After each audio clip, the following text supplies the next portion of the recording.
Praise the Lord. கிறிஸ்துவுக்குள் பிரியமானவர்களே, ஆண்டவராகிய இயேசு கிறிஸ்துவின் நாமத்தில் நான் உங்களை வாழ்த்துகிறேன். இந்த அதிகாலை ஜெபத்தில் இந்த யூடியூப் மூலமாக உங்களை சந்திப்பதிலே நான் மிகுந்த மகிழ்ச்சி அடைகிறேன். பிரியமானவர்களே, தினமும் அதிகாலை ஜெபத்தை நாங்கள் ஏறெடுக்கிறோம், இரவு ஜெபத்தை ஏறெடுக்கிறோம். கர்த்தர் கொடுக்கிற வார்த்தைகளை நாங்கள் உங்களுக்கு போதித்து வருகிறோம். நிச்சயமாக அநேக நீர் அதன் மூலமாக பலனடைந்திருக்கிறீங்க. அநேக சாட்சிகள் உருவாகிறது. தேவன் பல அற்புத அடையாளங்களை அவர் செய்து வருகிறார்.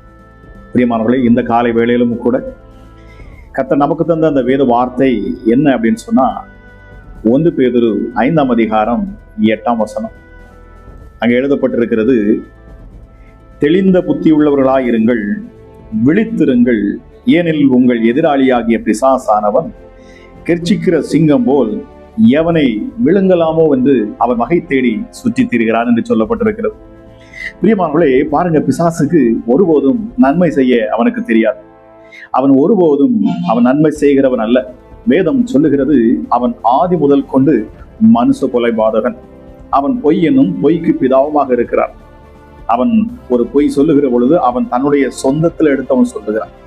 பாருங்க, அவன் மக்களை வழிதப்பி போக பண்ணுவான். தேவனுக்கும் மனுஷனுக்கும் விரோதமாக ஒரு பிரிவினையை கொண்டு வருவதற்கு அவன் பல விதத்தில் அவன் முயற்சி செய்கிறான். இந்த காலை வேளையிலும் நாம் அதைத்தான் நம்ம தியானிக்கிறோம். பாருங்க, அவன் யாரை விழுங்கலாம் என்று, அதாவது கெர்ச்சிக்கிற சிங்கத்தை போல எப்போ வாய்ப்பு கிடைக்கும் சொல்லி அவன் பார்த்து கொண்டே இருக்கிறான். ஆக தேவனுடைய பிள்ளைகளாகிய நாம் என்ன செய்ய வேண்டும் என்று சொன்னால், நாம் மிகுந்த ஜாக்கிரதை உள்ளவராக இருக்க வேண்டுமா?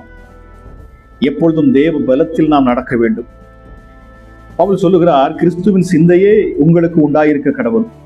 அதாவது கிறிஸ்து இயேசு எப்படி இந்த பூமியில வாழ்ந்த பொழுது, எப்படி இந்த உலகத்தை, இந்த பிசாசை, இந்த உலகத்தில் இருக்கிறவனை ஜெயித்தாரோ அதுபோல நாமும் ஜெயிக்க வேண்டும், அவனை வெட்கப்படுத்த வேண்டும் என்பதுதான் நம்ம ஆண்டவராகிய இயேசு கிறிஸ்துவின் விருப்பம். பிரியமானவர்களே, நம்முடைய பிதாவாகிய தேவனுடைய விருப்பம் அதுதான். இந்த காலை வேளையிலும் கூட என்னை கேட்டுக்கொண்டிருக்கிற தேவசனமே, நிச்சயமாக நான் உங்களுக்கு ஒன்றை சொல்லிக்கொள்ள ஆசைப்படுகிறேன்.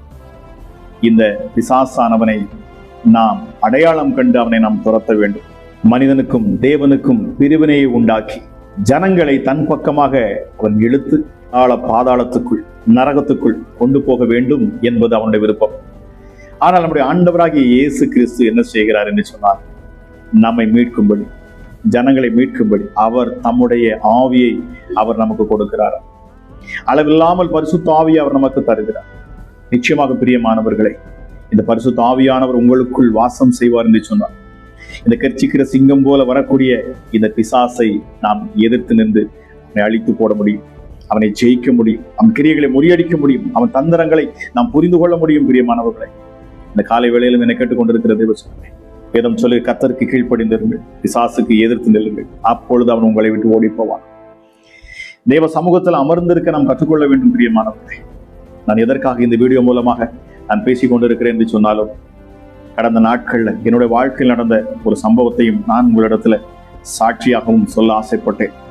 பிரியமானவர்களே, கடந்த மாதம் 14ஆம் தேதி எனக்கு சிவியரான ஒரு ஹார்ட் அட்டாக் பகல் 11 மணி அளவுல.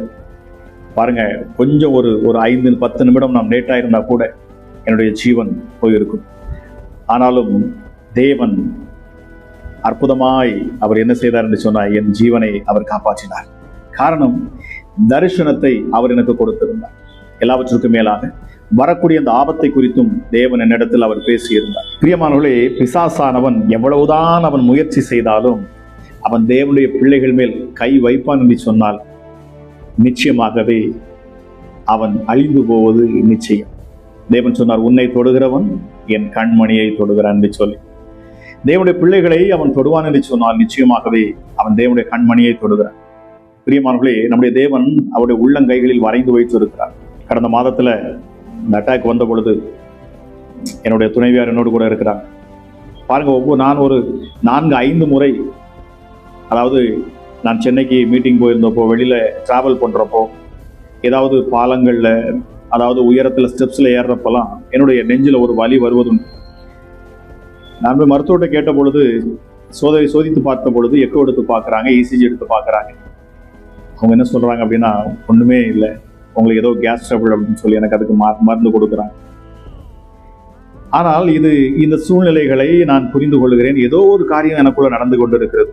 எல்லாவற்றுக்கும் மேலாக இது நடப்பதற்கு சிறிது நாள் முன்பதாக, அதாவது ஒரு 2-3 நாட்களுக்கு முன்பதாகவே தேவன் இதை குறித்து அவர் என்னை எச்சரிக்கிறார். எனக்குள்ள தோணுது, எனக்கு ஏதோ ஒரு காரியம் நடக்கப் போகுது என்பதை என்னால் புரிந்து கொள்ள முடிகிறது. ஆனால் தேவன் அதில் ஒரு மிகப்பெரிய காரியத்தை அவர் செய்வார் என்பதை நான் கண்டுகொண்டேன். பிரியமானவர்களே, பிசாசுக்கு யாரை கண்டா பயம் அப்படின்னா, கர்த்தருக்கென்று உண்மையாய் இருக்கிறவர்கள், தேவனுக்கென்று உண்மையாய் வாழ்கிறவர்கள், அவர் மேல் நம்பிக்கை கொண்டவர்கள், அவர் மேல் முழு விசுவாசம் வைத்திருக்கிறவர்கள், கர்த்தரை தெய்வமாய் கொண்ட ஜனங்கள் பாக்கியம் உள்ளவர்கள். கர்த்தர் ஒரு பிள்ளை, ஒரு குடும்பத்தை அழைப்பார் என்று சொன்னார், ஒரு சந்ததியை அழைப்பார் என்று சொன்னார், இல்லை என்று சொன்னால் ஒரு சந்ததியை தெரிந்து கொள்வார் என்று சொன்னார். அவர்களை யாரும் சீண்ட விட மாட்டார், தொட விட மாட்டார். பிரியமானவர்களே, அப்படியே தொட்டாலும் அவர்கள் கெட்டார்கள் என்று சொல்லலாம். பிரியமானவர்களை பாருங்க, பிலேயாம்ங்கிற தீர்க்கதரிசி எவ்வளவோ முயற்சி செய்தும் சபிக்கலாம், அந்த ஜனங்களை அடிப்பதற்கு அவன் எவ்வளவோ முயற்சி செய்தும் அவனால சபிக்க கூட விடல. பாருங்க, அல்லேலூயா. பாருங்க, தேவன் தம்முடைய ஜனங்கள் மேல் ஒருபோதும் சத்துருவை கரம் வைக்க விட மாட்டான். ஆனா எல்லாவற்றுக்கும் ஒரு நோக்கம் உண்டு. எனக்கு பாருங்க, அந்த இடத்துல எனக்கு ஹார்ட்ல பயங்கர பெயின் வந்தோடனே, அதாவது திடீரென்று எனக்கு அந்த வலி வருகிறது. என்னை சிவியரா அழைத்து செல்லுகிறாங்க. மருத்துவமனைக்கு போற பொழுது அவங்க சொன்னாங்க, உங்களுக்கு பிளட், அதாவது ஹார்ட்ல இருந்து வரக்கூடிய அந்த 3 வால்வுலையும் அடைப்பு இருக்கு. ஒரு வால்வுல 100% அடைப்பு இருந்ததுனால அது உங்களுக்கு இப்போ சிவியரா அது பெயினை கொண்டு வந்துருது. இன்னொரு வால்வு ஏற்கனவே அடைத்து இருக்குது. இன்னொரு வால்வு எப்படி இருக்கு அப்படின்னு கேட்டீங்கன்னா, அது 90% அடைச்சிருக்கு. இம்மிடியட்டா ஸ்டெண்ட் வைக்கணும் அப்படிங்கிறாங்க. ஸோ அவங்க ஸ்டெண்ட் வைக்கிறாங்க. முதல்ல உள்ள அந்த வால்வில் வைக்கிறாங்க. இந்த பெயின் ரிலீஸ் ஆயிடுது. திரும்ப மருத்துவர் சொல்றாங்க, இன்னொரு 4 நாள் நீங்க ரெஸ்ட் எடுங்க, அடுத்து 800 ஸ்டெண்ட் வைக்கணும். இது வைத்தாதான் நீங்க என்ன செய்ய முடியும், ஃப்ரீயா நீங்க உங்களால நடமாட முடியும்னு சொல்றாங்க. ஆனா பாருங்க, இந்த 2வது வைக்கிற பொழுது, முதல் ஸ்டெண்ட் வைக்கிற பொழுது எனக்கு 20 நிமிஷத்துல அந்த வச்சுட்டாங்க, ஃப்ரீ ஆயிடுது. அடுத்து வைக்க போறது பொழுதுதான் இந்த பிசாசுடைய போராட்டங்கள் அது ஆரம்பமாகிறது. அதாவது ஆவிக்குரிய மனுஷர்களுக்கு அந்த போராட்டம் வருகிறது நன்றாகவே தெரியும். கர்த்தர் தம்முடைய தீர்க்கதரிசிகளுக்கு, தம்முடைய ஊழியக்காரனுக்கு தெரிவிக்காமல் அவர் எதையுமே செய்ய மாட்டார். என்னுடைய 20 வருட அந்த ஊழியத்துல, அனுபவத்துல நான் தேவனை அதிகமாக ருசித்து இருக்கிறேன். அவருடைய கிரியைகளை நான் கண்டு இருக்கிறேன். பிரியமானவர்களே, நான் 3-4 முறை மரித்து உயிர் தெழுந்திருக்கிறேன். ஸோ என்னுடைய சாட்சிகளை இன்னும் வருகிற நாட்கள்ல நான் உங்களுக்கு சொல்லுகிறேன். பாருங்க, இந்த பிசாசானவனுக்கு நான் சொன்னேன், அவனுக்கு நன்மை செய்யவே தெரியாது. அவன் தீங்கு செய்கிறவன். அல்லேலூயா, அல்லேலூயா. திருடன் திருடவும் கொல்லவும் அழிக்கவும் வருகிறான் என்று அவன் வேறொன்றுக்கும் வரவில்லை. ஆனால் ஆண்டவரை இயேசு கிறிஸ்து சொன்னார், நானோ அவைகளுக்கு ஜீவனை கொடுக்கவும் அது பரிபூர்ணப்படவும் வந்தேன் என்று சொன்னார். பிரியமானவர்களே, பாருங்க, நமக்காக ஜீவனை கொடுத்திருக்கிறார் இல்லையா? ஆண்டவர் தம்முடைய பிள்ளைகளுக்காக தன்னுடைய ஜீவனை கொடுத்திருக்கிறார். ஆக இந்த ஜீவனை எடுக்க ஒருவராலும் முடியாது. பாருங்க, ஆனா கர்த்தர் என்ன செய்யறார், இதை அலோவ் பண்றார். எதற்காக அவர் அலோவ் பண்றார் அப்படின்னு சொன்னா, பிரியமானவர்களே, வேதம் சொல்லுகிறது, கிறிஸ்து இயேசு குறித்து கூட சாட்சி சொல்லப்பட்டிருக்கிறது, அவரும் நம்மை போல பாடுபட்டதினாலே அவர் பாடுபடுகிறவர்களுக்கு உதவி செய்ய வல்லவராக இருக்கிறார். நாம ஒரு நெருக்கத்துல போகிற பொழுதுதான், அந்த நெருக்கத்துல இருக்கிற ஜனங்களை பார்க்கிற பொழுது நமக்கு அந்த வேதனை என்ன, வலி என்ன என்பதை நம்மளால் அறிந்து கொள்ள முடியும். இப்படி பல காரணங்கள், பல காரியங்கள் இருக்கும். ஸோ பாருங்க, இந்த இடத்துல இப்பொழுது 2வது அவங்க ஸ்டண்ட் வைக்க போகிற பொழுது, என்னுடைய சகோதரி அவங்க ஊழியம் பார்க்குறாங்க, அவங்க திருச்சியில.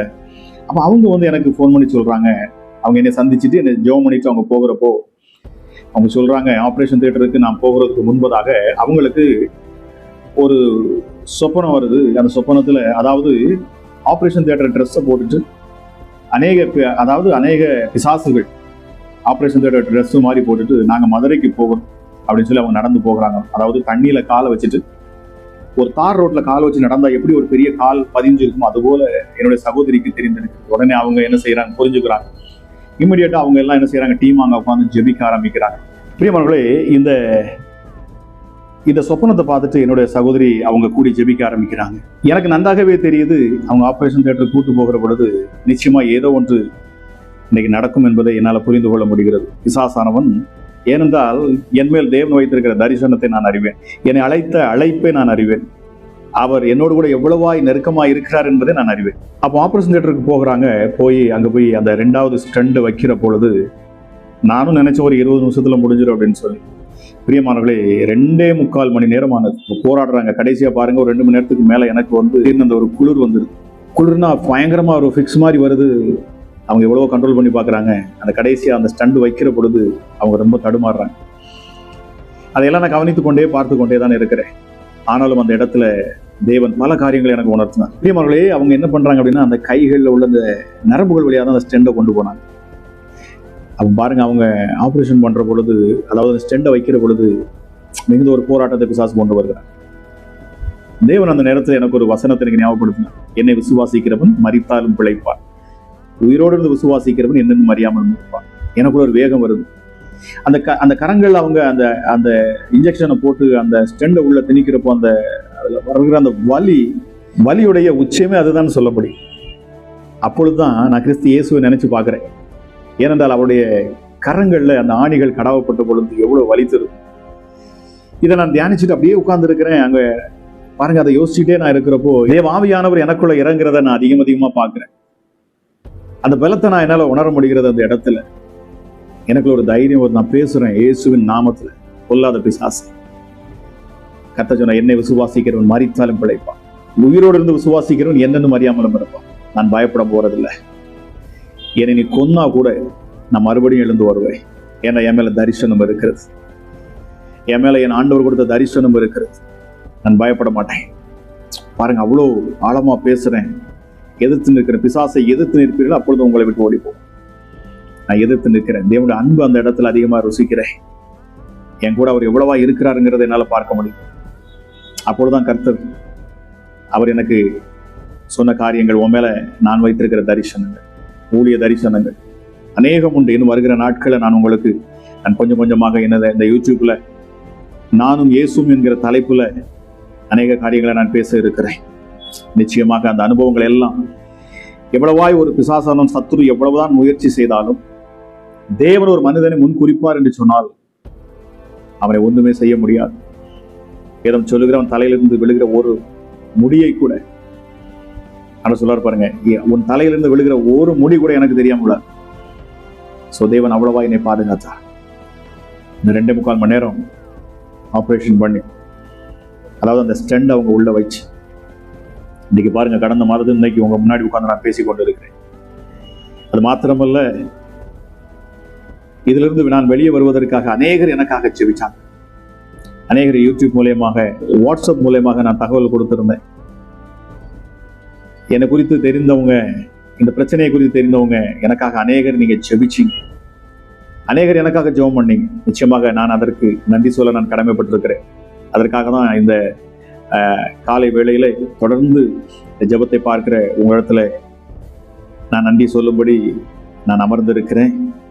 நிச்சயமாக உங்களுக்கு மிகுந்த ஒரு நன்றி. எனக்காக ஜெபித்த ஒவ்வொருவருக்காக நான் நன்றி செலுத்துகிறேன். நிச்சயமாக கர்த்தருடைய ஊழியத்தை இன்னும் அதிக வல்லமையாய், இன்னும் அதிக ஆற்றலாய் செய்வேன் என்கிற ஆழமான ஒரு வைராக்கியம், ஒரு பலன் எனக்குள் வந்திருக்கிறது. கர்த்தர் புதிய பலத்தை எனக்கு அவர் தந்திருக்கிறார். ஹல்லேலூயா. இஸ்ரவேல் ஜனங்களை எவ்வளவாய் சத்ரு ஒடுக்கினான், அவர்கள் அவ்வளவாய் பெருகினார்கள். நாம் ஆராதிக்கிற தேவன் ஜீவன் உள்ளவர். அவர் ஜீவனுள்ளவருக்கெல்லாம் தேவனாக இருக்கிறார். நான் பிசாசு என்ன சொன்னேன் தெரியுமா? அந்த நேரத்துல நான் போராடுகிற பொழுது சத்ருவை பார்த்து சொன்னேன், ஏ பிசாஸ், ஏ சத்ருவே, மரணத்துக்கும் பாதாளத்துக்கும் உரிய திறவுகோலை உடையவர் என் ஆண்டவராக இயேசு. என் அப்பாட்ட தாண்டா அந்த சாவி இருக்கு, திறவுகோல் என் தகப்பனத்துல இருக்கு. உன்னை ஜெயித்தார், உன் தலையை நசுக்கினார். ஆக நான் மறுபடியும் வருவேன், உன்னை விட மாட்டேன். அநேக ஜனங்களை நான் விடுவிப்பேன். கிறிஸ்து நிச்சயமாக, இயேசு என் மூலமாக அநேக ஜனங்களை விடுதலையாக்குவார். எனக்கு மிகுந்த ஒரு வைராக்கியம் உண்டாயிடுச்சு. தேவ ஆவியானவர் என் மேல் இறங்கினதை நான் அனுபவிச்சேன். அவர் கொடுத்த பலன், தைரியம். இப்ப உங்க முன்னாடி நான் உட்கார்ந்து இருக்கிறேன். அல்லேலூயா. கர்த்தர் பெரியவர். நீங்கள் ஆராதிக்கிற தேவன் மிக பெரியவருங்க. இயேசு மிக பெரியவர், சர்வ வல்லவர் அவர். நிச்சயமாக உங்க குடும்பத்துல காணக்கூடிய பிரச்சனைகள், போராட்டங்கள் எல்லாவற்றையும் என் ஆண்டவர் உங்களை விட்டு விலக்குவார். இது ஒரு சாட்சியாக நான் சொல்லியிருக்கிறேன். நிச்சயமாக இந்த காலை வேளை, இந்த காலை ஜெபத்துல நான் இதை சாட்சியாக சொல்லியிருக்கிறேன். இந்த செய்தியை கேட்டுக்கொண்டிருக்கிற உங்கள் வாழ்க்கையிலும் என் தேவன் இயற்கைக்கு அப்பாற்பட்ட அற்புதங்களை செய்வார். உங்களுக்கு விரோதமாக சத்துருக்கள் எவ்வளவுதான் எழுப்பி வந்தாலும் சரி, என் ஆண்டவர் உங்களை விடுவிப்பார். அவருடைய பிடியிலிருந்து விடுவிப்பார். கழுவுக்கு சமானமாய் புதிய பலத்தை உங்களுக்கு தருவார். சோர்ந்து போகாதீர்கள். ஆமா, பிரச்சனை கண்டு பயந்து போகிறாருங்க, நெருக்கத்தை கண்டு பயந்து போகிறாருங்க. அதற்கு பின்தான் உங்களுக்கு ஒரு பெரிய ஒரு பொக்கிஷமே ஆண்டவர் வச்சிருப்பார், ஒரு பெரிய பலத்தை வச்சிருப்பார். நிச்சயமாக. அல்லேலூயா. நாம் விழுந்து எழும்புகிற பொழுது அநேக காரியங்களை நாம் கற்றுக்கொள்ளும். தேவன் நமக்கு எவ்வளவு பலனா இருக்கிறார் என்பதை நாம் அறிய முடியும். பிரியமானவர்கள், இந்த பிரச்சனையுமே இல்லாதிருந்தா நம்மளால என்ன செய்ய முடியாது. கடவுள் எவ்வளவு பெரியவர் என்பதை நம்மளால் புரிந்து கொள்ள முடியாது. நான் எப்பொழுதுமே அடிக்கடி சொல்லுவது உண்டு. என்ன தெரியுமா? நான் சொல்லுவேன், ஹீரோவுக்கு வேல்யூவே வில்லன் இருக்கணும். வில்லன் பிரச்சனை பண்ணாதான் ஹீரோ காப்பாற்றுற பொழுது ஹீரோ எப்படிப்பட்டவர் நம்மளால சொல்ல முடியும். நம்முடைய ஹீரோ ஆண்டவராகிய இயேசு கிறிஸ்து. நிச்சயமாகவே சாட்சியை கேட்ட உங்களை என் தேவன் ஆசீர்வதிக்கட்டும். ஜெபிக்கலாமா? எங்கள் அன்பின் பரலோக தகப்பனே, அப்பா பிதாவே, உன்னதமானவரே, சர்வ வல்லமை உள்ளவரே, இந்த காலை வேளையிலும் சுவாமி இதை கவனித்து கேட்டுக்கொண்டிருந்த ஒவ்வொரு பிள்ளைகளுக்காக நான் ஜெபிக்கிறேன். மகத்துவம் உள்ள தெய்வமே, உமக்கு நன்றி செலுத்துகிறேன். சத்ருவானவன் எவ்வளவாய் போராடினாலும் ராஜா, உம்முடைய பிள்ளைகளை அவன் ஒருபோதும் மேற்கொள்ள முடியாது. நீர் தெரிந்து கொண்ட உம்முடைய ஜனங்களை நீர் பாதுகாத்து நீர் அவர்களை சூழ்ந்து கொள்கிறீர். இந்த அதிகாலை வேளையிலும் கூட ராஜா, இந்த சாட்சியை கேட்ட அமராஜா, இன்னும் அப்பா எனக்காக ஜெபித்த ஒவ்வொருவரை நீர் ஆசீர்வதிக்கிறார். அமராஜேசப்பா, அது மாத்திரமல்ல, அந்த சூழ்நிலையில எனக்கு அநேகர் உதவி செய்தாங்க. அமராஜேசப்பா, எனக்கு என்னுடைய தேவைகள் சந்திக்கும்படி அநேகர் எனக்கு உதவி செய்தாங்க, பணங்களை கொடுத்தாங்க. அமராஜா, என் அக்கௌண்ட்ல பணங்களை போட்டு விட்டாங்க. ஆச்சரியமாக இருந்தது. எங்கோ இருக்கிறவங்க, ஹல்லேலூயா, இதுவரை முகமுகாய் பார்க்காத சகோதரிகள் சகோதரர்கள் எனக்காக அவர்கள் செய்த உதவியை நான் கண்டபொழுது ஆச்சரியப்பட்டேன். நிச்சயமாக ஏசப்பா, நீர் உங்களுடைய ஊழியக்காரனை ஒருபோதும் கைவிட மாட்டேன். ஒருபோதும் இந்த ஊழியக்காரனை கைவிட மாட்டீர். நன்றி ஆண்டவரே. அமராஜா, எனக்கு அந்த உதவி செய்த கைகள் ஒவ்வொன்றும் ஆசீர்வதிக்கப்படட்டும். அவர் குடும்பங்கள் ஆசீர்வதிக்கப்படட்டும். அப்பா, இந்த நாளில் இந்த விசேஷித்த ஜெபத்தில் என் தேவ மகிமை இறங்கட்டும். பிசாசுகள் இனி வெட்கப்பட்டு போகணும். எஸ்டர்டே அமரா, இந்த கடைசி நாட்கள் என் தேவன் தம்முடைய ஆவியை நீர் அளவில்லாமல் ஊற்றுவேன்னு சொல்லியிருக்கிறேன். இந்த பரிசுத்த ஆவியானுடைய வல்லமை ஒவ்வொரு பிள்ளைகளையும் ராஜா அது நிரப்பட்டும். அதிகாலை வேளையில நிரப்பட்டும். எஸ்டர்டே மகிமையான காரியங்களை ஆண்டவர் நீர் செய்வீராக. அமராஜா, அந்த வார்த்தையை கேட்டு ஒவ்வொரு நான் ஆசீர்வதிக்கிறேன். இந்த காலை வேளையில என் தேவனுடைய மகிமை ஒவ்வொரு பிள்ளைகளையும் சூழ்ந்து கொள்ளட்டும். அமராஜேசப்பா, நீரே சகரியா 2:5 சொல்லப்பட்டபடி நீரே அக்கினி மதிலாய் சூழ்ந்து கொள்ளுவீராக. பிள்ளைகளை சுற்றிலும் குடும்பங்களை சுற்றிலும் நீர் சூழ்ந்து கொள்ளுவீராக. உடைய பாதுகாக்கும் அக்கினி, அந்த அக்கினி வளையம் ஒவ்வொரு பிள்ளைகளையும் சூழ்ந்து கொள்ளட்டும் என்று கேட்கிற ஒவ்வொரு பிள்ளைகளையும் ஆசீர்வதித்து நான் ஜெபிக்கிறேன். ஜெபம் கேளும் எங்கள் ஜீவனுள்ள நல்ல பிதாவே. ஆமென், ஆமென்.